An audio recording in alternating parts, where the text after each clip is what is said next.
Bonjour à tous et bienvenue pour une autre capsule. Mon nom est toujours Sébastien Légas et je suis toujours sommelier et responsable des formations au sein d'Alfred. Alors aujourd'hui, on va voir deux vraiment points importants, deux forces de l'application. Il s'agit de ce qu'on appelle les POD, donc la période optimale de dégustation, et la VM pour valeur marchande.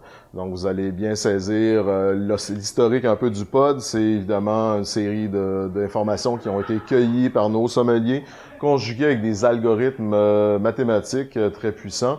Et aussi, pour les valeurs marchandes, on parle évidemment de l'influence des marchés locaux. On sait que ce qui se passe à la SAQ, c'est pas tout à fait exactement les mêmes valeurs que ce qui se passe sur le marché de Hong Kong.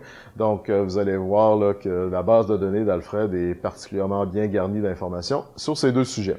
Alors, je vous laisse pour la formation, puis on se revoit tout de suite après pour une petite conclusion. Dans cette capsule, je vous parlerai de la période optimale de dégustation, communément appelée le POD, et la valeur marchande, c'est-à-dire la VM pour les intimes. La période optimale de dégustation représente une plage de temps, un début et une fin, pendant laquelle le vin est à son meilleur. Cette information vous permet de prendre des décisions quant à vos achats et vos choix de bouteilles à déguster, en plus d'être une information cruciale pour la gestion de votre inventaire de vin et ainsi optimiser votre actif.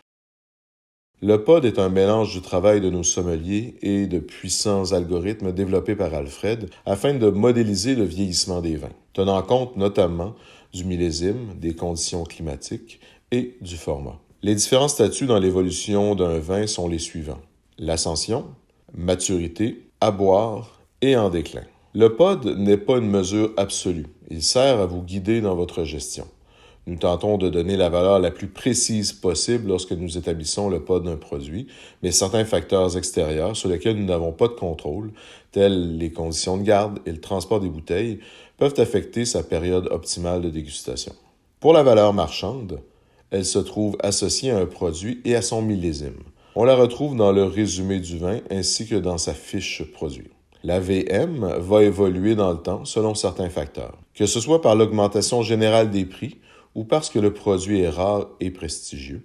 La valeur marchande d'un produit va fluctuer, ce qui va influencer la valeur de votre inventaire. La section statistique vous donne un résumé de la valeur de l'ensemble de votre collection. Lors de l'ajout de bouteilles dans votre inventaire, vous avez la possibilité d'inscrire le prix d'achat, qui lui ne changera pas selon le temps.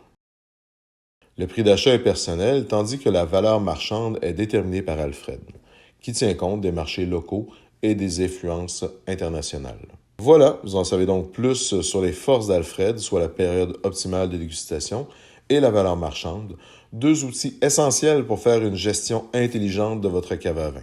Alors, bonjour à nouveau. J'espère que vous avez bien saisi le POD et la VM pour les intimes. Sachez que le POD, pour conclure, c'est un ordre de grandeur. C'est absolument pas précis. C'est pas exactement comme les yogourts là, qui finissent le 29 octobre. Donc, c'est un ordre de grandeur parce que par la suite, bien évidemment, l'entreposage des bouteilles, exemple, peut ajouter une certaine variation sur la durée de vie de la bouteille. Si vous entreposiez ça à côté de votre compresseur ou dans votre cave, à côté du réservoir à mazout, ça se peut qu'il y ait des petits défauts, mais bon, on espère que vous avez conservé vos bouteilles dans un état parfait avec une conservation idéale. Alors, si vous avez des questions, encore une fois, je répète, service à la clientèle d'Alfred est là pour vous aider. N'hésitez pas à nous appeler. Alors, je vous souhaite une bonne fin de journée et à une prochaine capsule.